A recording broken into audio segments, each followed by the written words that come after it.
My fiancé announced at our rehearsal dinner, "You're so low class compared to my ex," in front of both our families.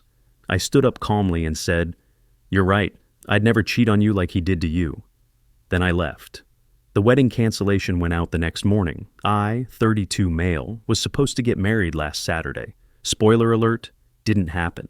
The rehearsal dinner was at this upscale restaurant her parents picked, about 40 people, both families, wedding party, close friends. I'm talking white tablecloths, $180 bottles of wine, the whole deal. Her dad was footing the bill because, well, that's what they do.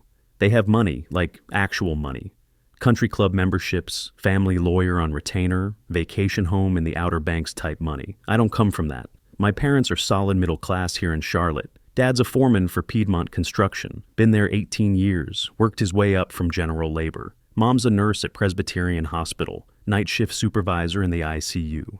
They work hard for everything they have. Put me through NC State without me taking on debt.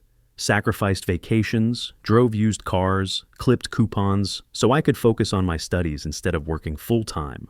I've got a decent job as a project manager for Henderson Commercial Construction, make around $62K a year. Started there right out of college as an assistant, worked my way up over 8 years. Not rich, but comfortable. I can afford my apartment, truck payment, and put away money for the future. Never felt less than about it until I met her family. My fiancée, Natalie, and I had been together 4 years. Met through mutual friends at a Labor Day barbecue in South End.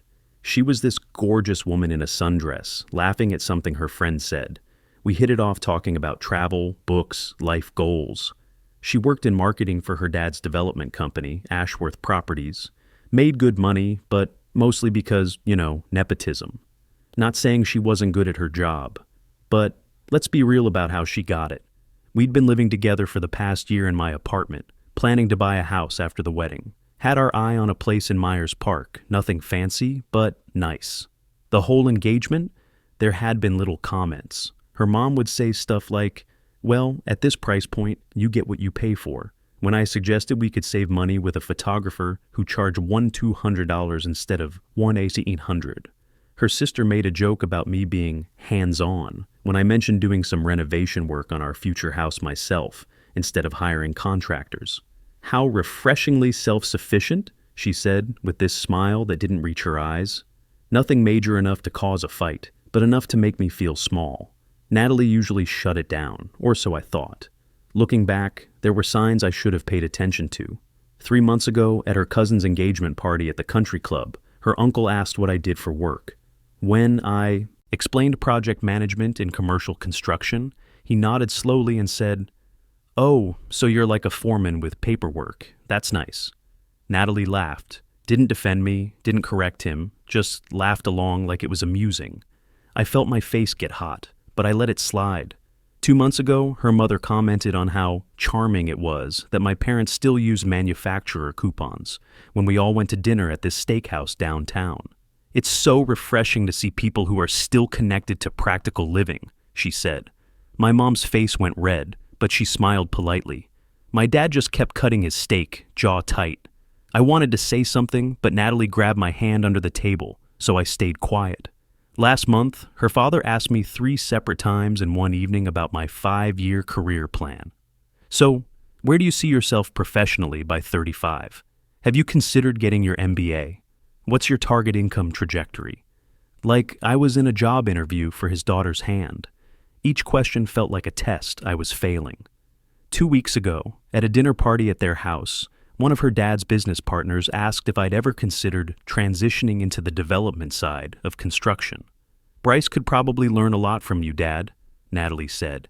"Maybe there's a place for him at Ashworth Properties someday." The way she said it, like she was doing me this huge favor, offering me a chance to level up to their standards. I smiled and nodded, but something sour settled in my stomach. I should have seen it coming, but love makes you stupid sometimes. And I did love her. The way she'd curl up against me on Sunday mornings, reading the news on her phone while I watched Sports Center. How she'd get excited about little things, like finding a new coffee shop, or when her favorite band announced a tour. She could make me laugh until my sides hurt with her impressions of reality TV contestants. When it was just us, she felt like home. But around her family, she changed. Her voice got different, more polished. She'd use words like curate and aesthetic and elevated. She'd laugh at jokes that weren't funny and agree with opinions I'd never heard her express before. It was like watching someone put on a costume. So there we are at the rehearsal dinner last Friday night. Everyone's a few drinks in, feeling good. The restaurant her parents chose was this place called Bernardin's, the kind of spot where they don't list prices on the menu and the waiter explains every dish like it's a work of art. Her dad gives a toast about welcoming me to the family. Felt more like a corporate merger announcement than anything heartfelt. But whatever. He talked about bringing together two families with different strengths and the value of diverse perspectives in building something lasting. Corporate speak for, you're not our usual type, but we'll manage. My dad gives this sweet speech about how proud he is of me and how Natalie makes me happy. I've watched my son become the man he is today, he said, voice a little thick with emotion. Hardworking, honest, loyal. Natalie, you're getting a good one. And Bryce, you found yourself a woman who makes you light up every time she walks in a room. People are laughing, clapping, getting misty-eyed. It felt genuine, warm, real. Then Natalie stands up. She's had like 3 glasses of wine at this point, maybe 4. Starts talking about how we met, how she wasn't sure about me at first. I have to admit, she says, smiling at the crowd. When I first saw Bryce at that barbecue, he wasn't exactly what I pictured for myself. A few nervous chuckles. I mean, look at him.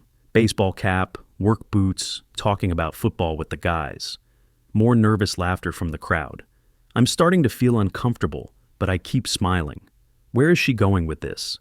But then I realized, she continues, sometimes you have to look past the surface. You know, my ex had this polish to him. Private school education, knew which fork to use at formal dinners, spoke French fluently, very refined, very sophisticated. She pauses, takes another sip of wine. But he was all surface, no substance underneath all that breeding and education. I feel a knot forming in my stomach. The room's getting quieter. My fiancé here, she says, gesturing toward me with her wine glass. He's real, authentic, genuine. He works with his hands, fixes his own truck, knows how to build things. She's smiling like she's giving me a compliment, but something in her tone feels off. Even if he is pretty low class compared to someone like my ex. The room went silent, like dead silent. I felt every eye turn to me. My mom's face went pale. My dad's jaw clenched so tight I thought his teeth might crack. Her parents were smiling like she'd said something charming, maybe a little proud of her for being so gracious about slumming it. Her friends looked uncomfortable, but not shocked. That's when it clicked. This wasn't a slip-up. This wasn't the wine talking. This was how they all saw me, the silent stretch for what felt like forever. My best man, Jackson, was staring at his plate. My brother looked like he wanted to jump across the table. The waitstaff had stopped moving, sensing the tension. Even the kitchen noise seemed to quiet down. I stood up slowly, took a sip of water because my mouth suddenly felt dry as sandpaper.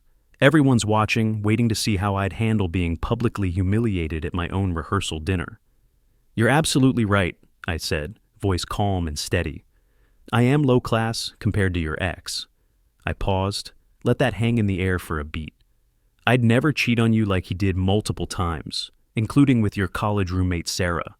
Her face went white, her wine glass actually trembled in her hand. Her mom gasped audibly, hand flying to her chest. Her dad's smile vanished like someone had flipped a switch.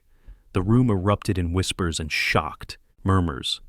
Good luck with the wedding, I said, setting my napkin on the table. Then I looked at my parents. Mom, Dad, let's go. I walked out of that restaurant with my entire family behind me, left my napkin folded neatly on my plate, didn't look back, didn't rush. Could hear Natalie calling my name, then her voice getting higher and more desperate. Bryce, wait, come back here. But I just kept walking. Jackson caught up with me in the parking lot. Dude, that was... Yeah, I know. I got in my truck, hands surprisingly steady as I started the engine. My parents followed in their car, my brother riding with them, drove straight to my apartment, the whole time my phone buzzing in the cup holder like an angry wasp. Got to my place and sat on my couch for about an hour, just processing what had happened. My parents sat with me for a while, didn't say much. Mom brought me a beer from my fridge. Dad just shook his head every few minutes and muttered things like, "Unbelievable," and "after everything we did for that girl." My phone was going off constantly, but I turned it face down and ignored it. Around 10:30, my parents headed back to their hotel.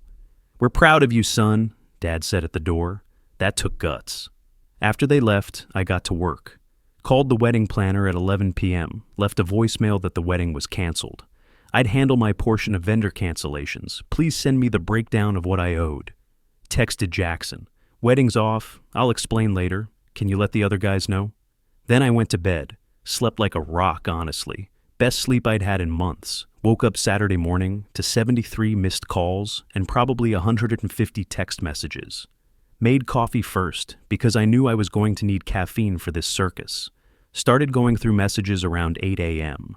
Natalie had sent 28 texts ranging from "baby, please call me" to "you're being dramatic" to "how could you humiliate me like that?" The progression was interesting to watch. Started with panic, moved through bargaining, landed on anger and blame shifting. Her mother had sent 9 texts about how I'd ruined the dinner and owed them an apology for making a scene. "Your behavior was completely inappropriate for a family gathering," one read. "Natalie was trying to give you a compliment and you twisted it into something ugly." Her father sent one text. "We need to discuss this like adults. Call me." My brother. "Dude, that was legendary, but Mom's worried about you." Several mutual friends had texted, mostly asking what the hell happened and if I was okay. Word was already spreading. The wedding planner called at exactly 9 a.m. Her name was Mrs. Rodriguez, and she'd been nothing but professional through the whole planning process. "I got your message," she said carefully. "I need to confirm. You're canceling 8 days before the wedding?" "Yes. I have to ask. Is there any chance this could be worked out? Postponed, maybe? I've been doing this for 15 years, and sometimes people just need a cooling off period." "No, it's over. I need to know what I owe." She sighed.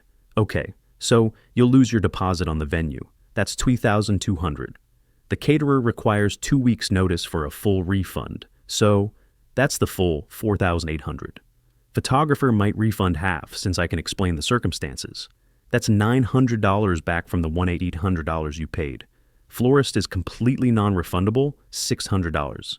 DJ is willing to refund 50% as a courtesy, so that's $300 back from the $600. I did the math in my head. Lost the venue deposit, full catering cost, half the photography, all the flowers, half the DJ fee. So I'm out $800 total. That's correct. I'm sorry, Bryce. I know that's a lot of money. What about her family's contributions? Her family paid for the venue rental, rehearsal dinner, her dress, decorations, and several other items. That's substantially more, probably close to $25,000 total. They'll need to handle their own cancellations. Understood. Send me the final breakdown and start making calls. $8,800. That was money I'd been saving for 2 years, putting away $400 a month religiously. Money that was supposed to be for our honeymoon, our future house down payment, starting our life together. Gone. But honestly, looking at those numbers, I felt relief more than anger. What's $8,800 compared to a lifetime of being looked down on? Right after I hung up with Mrs. Rodriguez, my phone rang again. Natalie calling from her own phone. "Are you seriously doing this?" she said instead of hello. No apology, no acknowledgement of what she'd said, straight to accusation. "Doing what? Canceling a wedding to someone who called me low class in front of 40 people? You're really going to throw away 4 years over one comment? One comment that showed me exactly how you and your family see me. I was drunk. I didn't mean it like that." "Yeah? How did you mean it? Explain the part where you called me low class in front of everyone who matters to us." "It was supposed to be a joke. God, you're so sensitive." "Cool. Enjoy explaining that joke to the 140 guests who were supposed to show up next Saturday. You can't just cancel everything. Half of it's already paid for. Watch me. I'm handling my vendors. You handle yours." "This is insane. My parents are furious. They spent a fortune on this wedding. They can join the club. I'm hanging up now." "Wait, Bryce, please. Can we at least talk in person? Work this out?" "No." I hung up and immediately blocked her number. Next call was to my landlord. See, I'd been planning to move out of my apartment after the wedding, give up my lease, and move into Natalie's condo in Dilworth. Given my 60-day notice back in February. Had about 3 weeks left before I was supposed to be out. "Hey, Mr. Peterson, any chance that notice is reversible?" I asked. He's this cool older guy, retired electrician, owns a few properties around town. "Funny you should ask. The couple who was supposed to take your place just backed out yesterday. Something about job relocation falling through. You want to stay?" "Yeah, same lease terms if that works."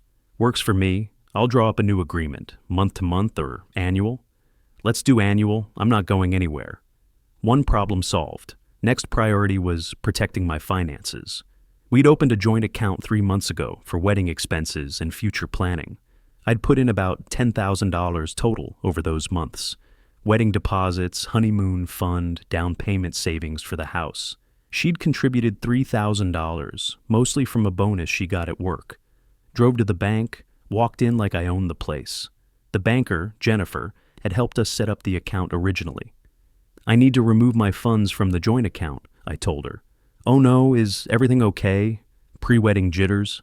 She was trying to be helpful, but I wasn't in the mood for small talk. "Wedding's off. I need my money back." Her face fell. "I'm sorry to hear that. Unfortunately, both parties need to authorize closing a joint account, but you can withdraw your personal deposits." I withdrew $10,000, left Natalie's $3,000, and opened a new checking account at a different branch entirely. Took all my direct deposits and automatic payments with me. Clean break. By noon, I'd canceled the wedding, secured my housing for another year, and protected my money. Blocked my ex-fiancée on everything. Phone, social media, email. Felt like I was moving through a checklist, each item bringing me closer to freedom. My mom called around lunchtime. "Sweetheart, are you okay?" Honestly, that's when I almost lost it. Her voice was so gentle, so worried. But I held it together. "I'm okay, Mom. Better than okay, actually." What she said last night? That was cruel. You know that, right? You're not low class. You're hardworking and kind, and any woman would be lucky to have you. "Mom, I know. That's exactly why I left. Your father wants to drive down there and give her father a piece of his mind, and maybe her too." I laughed despite everything. Dad's protective streak was legendary. "Tell Dad I appreciate it, but I've got this handled. We're so proud of you. Walking out like that took real courage. Your grandfather would have done the same thing." After we hung up, Jackson came over with pizza and beer. He knocked on my door around 2 p.m., arms full of comfort food. "Bro," he said, settling on my couch with a slice of pepperoni. "I've been waiting 4 years to tell you this. Her family sucks. Like, genuinely sucks. You could have mentioned that sooner. You seemed happy, didn't want to mess that up.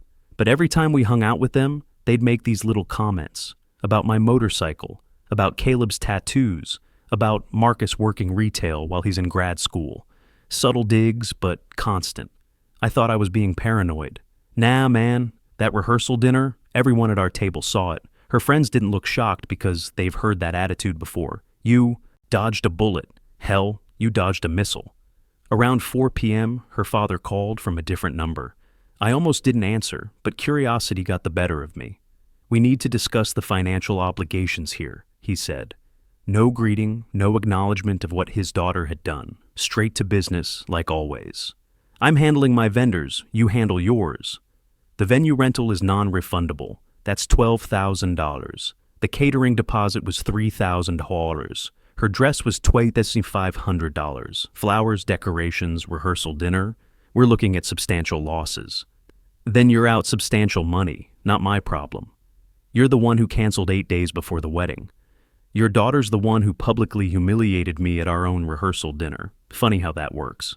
Look, we can work this out. Natalie made a mistake. She's upset, emotional.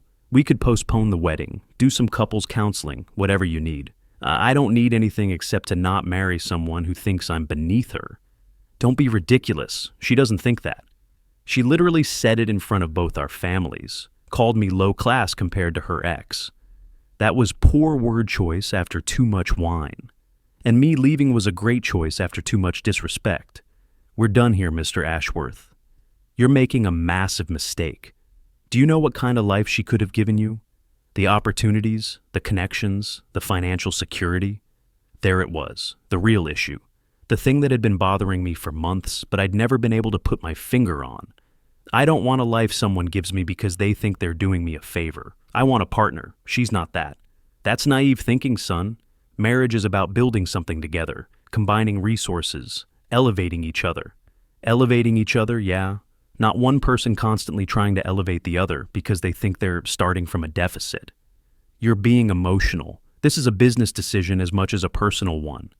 Exactly. And I'm not interested in being anyone's business decision. I want someone who wants me, not someone who's settling for me and trying to convince herself I'm a charity case worth taking on. That's exactly what it is. And I'm done being your daughter's project. I hung up and blocked that number too. The week between cancellation and what should have been the wedding day was absolutely unhinged. Her family launched a full-scale campaign to get me to reconsider. Her mom somehow got my work number, probably called the main Henderson construction line, and pretended to be a client. Left a voicemail about how I was breaking her baby's heart and clearly had commitment issues. Bryce, this is Mrs. Ashworth. I think you need to seriously consider therapy for your obvious insecurities and fear of intimacy. Natalie is devastated, and frankly, your behavior is childish and cruel. My boss, Mike Henderson, called me into his office Tuesday morning. Everything okay at home? Got a weird call yesterday from some woman saying she was concerned about your emotional state. Wedding's off. Ex-fiancée's family is having trouble accepting reality. He nodded slowly. Mike's been married 25 years, seen everything. Need some time off? Nah, I'm good. Work's actually helping keep me focused. All right, but if they keep calling here, I'm blocking the number. This is a business, not a counseling center. Her sister showed up at my apartment building Wednesday evening. The front desk called me around 7 p.m. There's a woman here demanding to see you. Says she's your future sister-in-law, and it's urgent family business. Tell her I don't have a future sister-in-law and she needs to leave. Could hear her voice escalating in the background. He's being completely unreasonable. This is ridiculous. Tell him I just need 5 minutes. Ma'am, you need to leave or we'll call security, the desk clerk said. This is insane. He's ruining my sister's life over nothing. Security escorted her out. Thursday, Natalie tried a different approach. Sent her college friend Rebecca to my usual lunch spot, this deli near my office where I grab sandwiches a couple times a week. Rebecca, coincidentally, ended up at the table next to mine. Hey, Bryce. Crazy running into you here, she said, way too cheerful. How are you holding up? I looked at her. Did she send you? What? No, She sighed. Okay, yes, but hear me out. She's devastated. Made a stupid drunk comment and you're throwing away a whole relationship. Don't you think that's extreme? She didn't just insult me. She revealed how she actually sees me, how her whole family sees me. That's not something you can take back. But people say things they don't mean all the time when they're drinking. Rebecca, everyone at that table looked uncomfortable but not surprised, like they'd heard that attitude before. That tells me everything I need to know. She didn't have a response to that. Just think about it, okay? 4 years is a lot to throw away. Tell her to stop sending people. I'm not changing my mind. Rebecca left her sandwich half-eaten and walked out. Friday morning, I got one final direct contact attempt. Natalie called from yet another number. Please don't hang up, she said immediately. Just listen for 5 minutes. Against my better judgment, I didn't hang up. I messed up, she said, voice shaky. I know I did. That comment was horrible and wrong, and I don't blame you for being angry. But canceling everything? That's insane. We can fix this. There's nothing to fix. I don't want to marry you.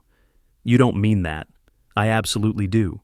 What about everything we planned? The house we were going to buy, the kids we talked about, the life we were building? You mean the life where I'm constantly reminded I'm not good enough for your family? Where every decision gets filtered through whether it meets their standards? Hard pass. My family loves you. I actually laughed. Your mom made a comment last month about how sweet it was that my parents still use coupons. Your dad has asked me 3 times about when I'm planning to move up career-wise.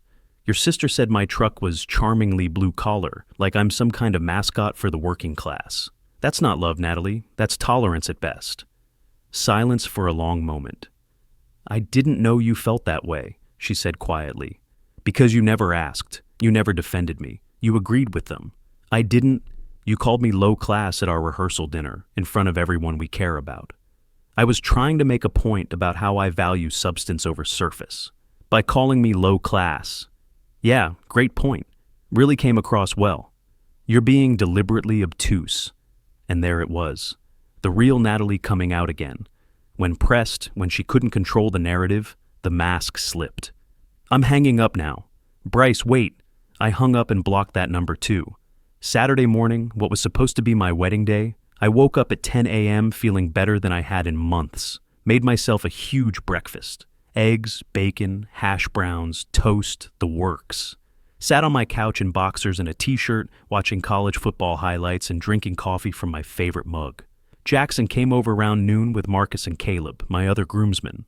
They brought wings, beer, and a custom beer stein that said Dodged a Bullet 2024 with little champagne glasses clinking underneath. Too soon? Marcus asked. Perfect timing, I said. We spent the day eating wings, watching football, and they told me stories about things Natalie's family had said over the years that I'd either missed or forgotten. Apparently, the class commentary had been constant, just subtle enough that I'd internalized it instead of recognizing it. Around 3 p.m., when the ceremony was supposed to start, my mom called. Just checking on you, sweetheart? I'm perfect, Mom. Watching the game with the guys, eating way too much food. Good. Your father and I took the money we were going to spend on your wedding gift and opened a vacation account for you. Whenever you want to go somewhere, anywhere, it's there. I got a little choked up. Thanks, Mom. Also, her mother called your father this morning, screaming about how you've ruined her daughter's life and we raised you with no respect for commitment. What did Dad say? He told her we raised a man who knows his worth and respects himself enough not to accept being treated as less than. Then he told her to lose our number. I grinned. That's perfect. It's been 6 weeks since that rehearsal dinner. The financial hit was real. Lost $8,800 in deposits and fees. That stung. But honestly, best money I ever spent, if you think about it, as the cost of avoiding a lifetime of being looked down on. The aftermath was interesting. Most of our mutual friends sided with me once the story got around. A few tried to stay neutral and gradually faded away, which was fine. Her close friends obviously supported her, but I'd never connected with them anyway. Work gave me a promotion last month. Nothing huge, but bumped me to $67K. My boss said I'd been handling personal challenges with real professionalism and maturity. Word had gotten around the office, but nobody made it weird. Started seeing someone new about 3 weeks ago. Met her at a friend's barbecue, actually the same friends who introduced me to Natalie. Her name's Amy, she's a third-grade teacher, drives a Honda with 150,000 miles on it. When I mentioned I like working on projects around the house, she thought it was impressive, not charmingly working class. We're taking it slow, but she knows the whole story. Her reaction was, wow, that's really messed up. You definitely made the right call. No games, no analyzing my worthiness, no family politics. Just two people who enjoy each other's company. It's refreshing. Last week I ran into Natalie's ex at a mutual friend's party. We'd met once during the engagement. He pulled me aside. Heard about what happened at your rehearsal dinner. That's brutal. Yeah, but it worked out. He laughed. Dude, you dodged a nuclear missile. Same thing happened to me, just slower. Constant comments about not being refined enough, educated enough, wealthy enough. Her family treated me like a charity case she was trying to rehabilitate. So that's why you cheated? No, I cheated because I was stupid and immature, but the relationship was toxic long before that. You're lucky you figured it out before you signed legal papers. So, that's where things stand. Single, stable, promoted, and dating someone who sees me as an equal partner instead of a project to improve. My apartment lease is signed for another year. My savings account is rebuilding. My parents are planning to visit next month. Sometimes I wonder if Natalie learned anything. Probably not. People like that rarely do genuine self-reflection. But that's not my problem anymore. I'm just a regular guy with a regular job, living a regular life in Charlotte. And you know what? That's exactly what I want. No country clubs, no keeping up with arbitrary standards, no wondering if I'm impressive enough. Just me being enough exactly as I am. Turns out low class isn't the insult she thought it was when it means working for what you have and treating people with respect regardless of their bank account. I'll take that over her family's version of class any day.